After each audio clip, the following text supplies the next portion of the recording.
Hi friends, Todd K. I am going to review the book, Manage Your Day to Day, Build Your Routine, Find Your Focus, and Sharpen Your Creative Mind, by Jocelyn K. Glei and Scott Belsky. Building a Rock-Solid Routine. Scott Belsky, the founder of Behance, asked creative people about their work and their lives. On the basis of their responses, he advocates going beyond merely coming up with great ideas and taking the next step, putting your ideas into action. To create something worthwhile with your life, draw a line between the world's demands and your own ambitions. As a frequent public speaker, Belsky often asks people if they have ideas. His audience members always say they do, but then they explain why they can't act on their ideas. Belsky urges you to recognize that the time has come to stop making excuses.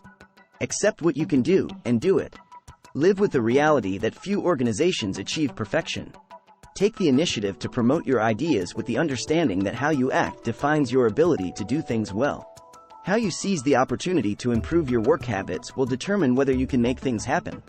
Start by creating a rock-solid routine. 99U director Jocelyn Glei offers these tips. 1. Put doing great work before everything else. When you start work, do whatever you consider most vital. 1. Leave activities like responding to email until after you complete the day's crucial tasks. 2.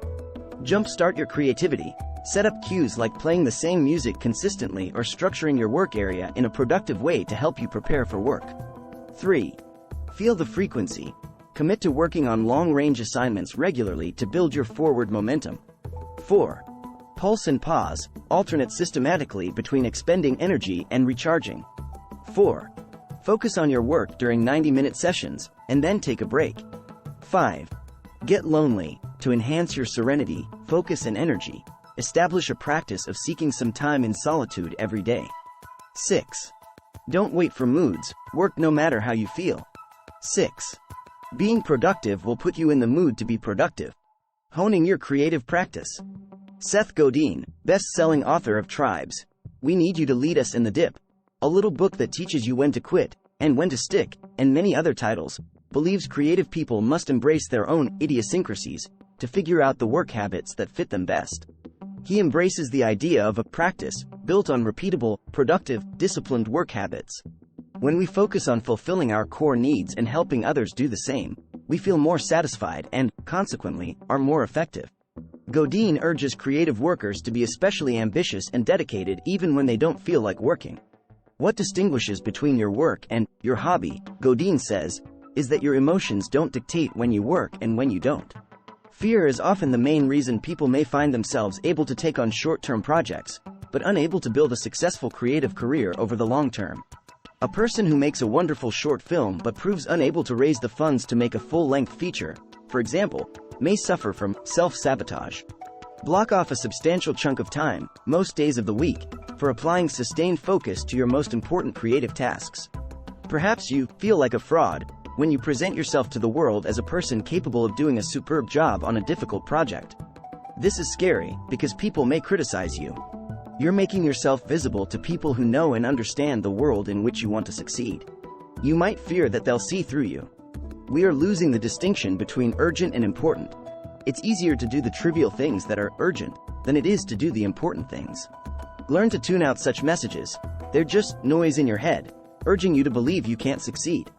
Beware of perfectionism. It can be an unconscious tactic to paralyze yourself. Finding focus in a distracted world. In 1971, social science expert Herbert Simon pointed out that information devours the concentration of those who receive it. A plentiful supply of information creates a poverty of attention. Since the time Simon summarized this dilemma, the demands on your attention have exploded due to the popularity of social media and the ubiquity of smartphones. Curate who you follow on social media. You're letting those people into your brain and they're going to influence your thoughts. In a world that makes so many demands, your focused attention is the source of your competitive edge. To protect it, consider these ideas. 1. Defend your creative time. Structure your time so you can work without interruption. 1.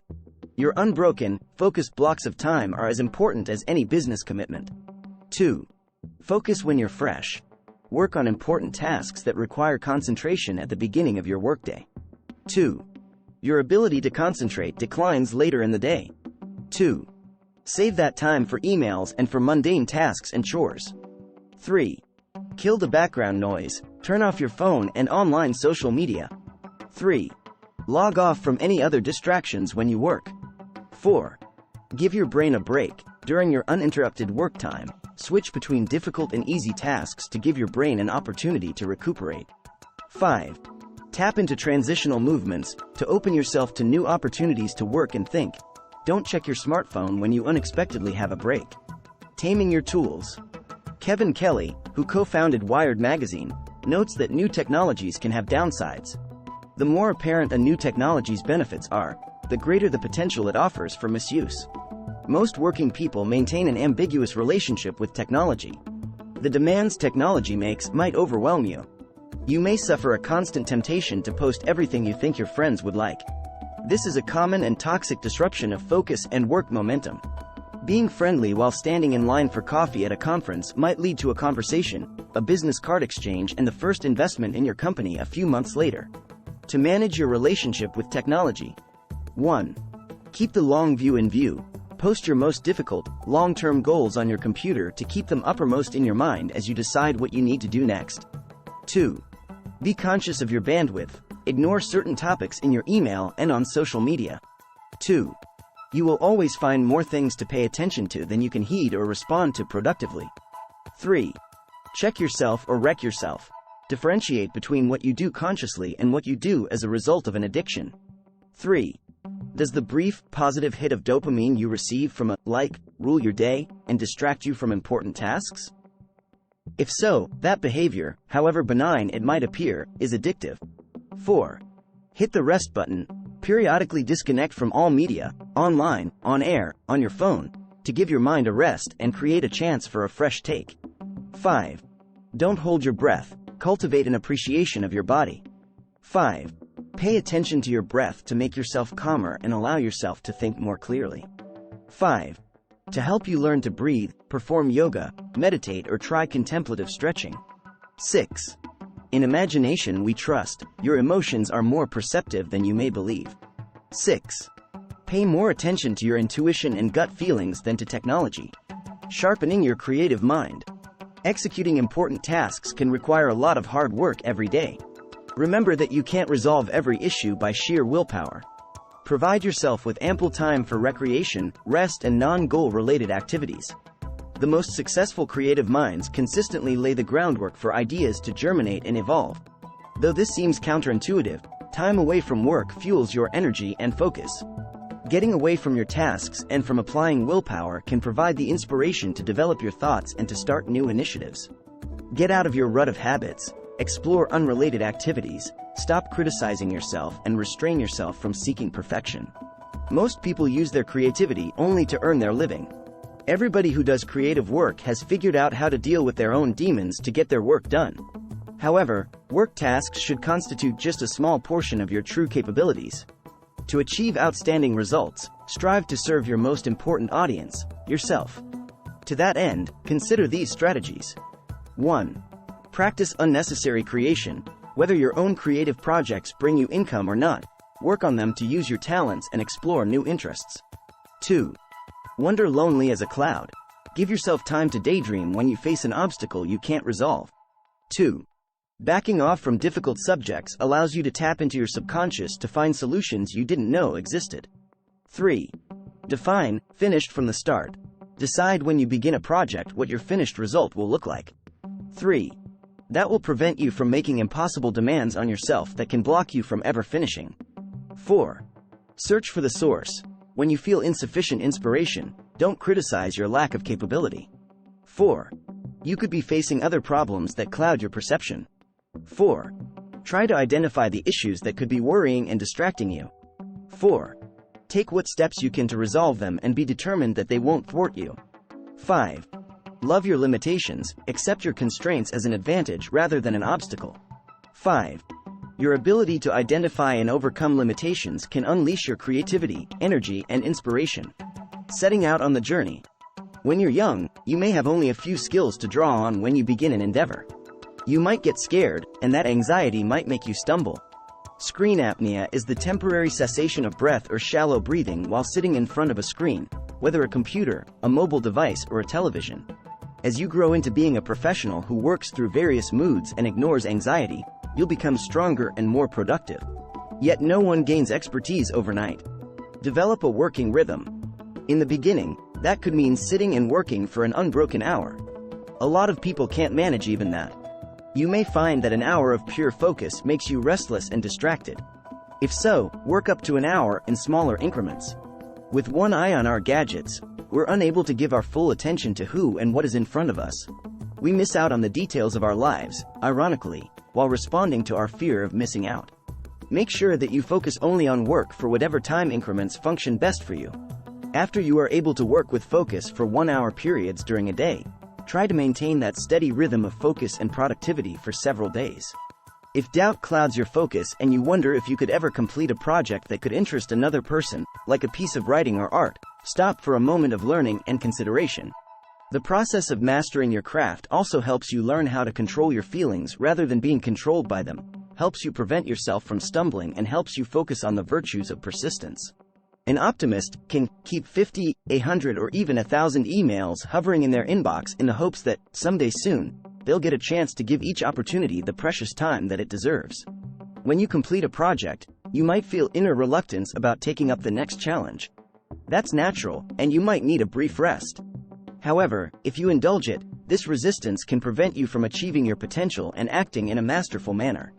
After an interval of positive reflection, during which you accept praise from yourself and others, tackle the next task, no matter how daunting it seems.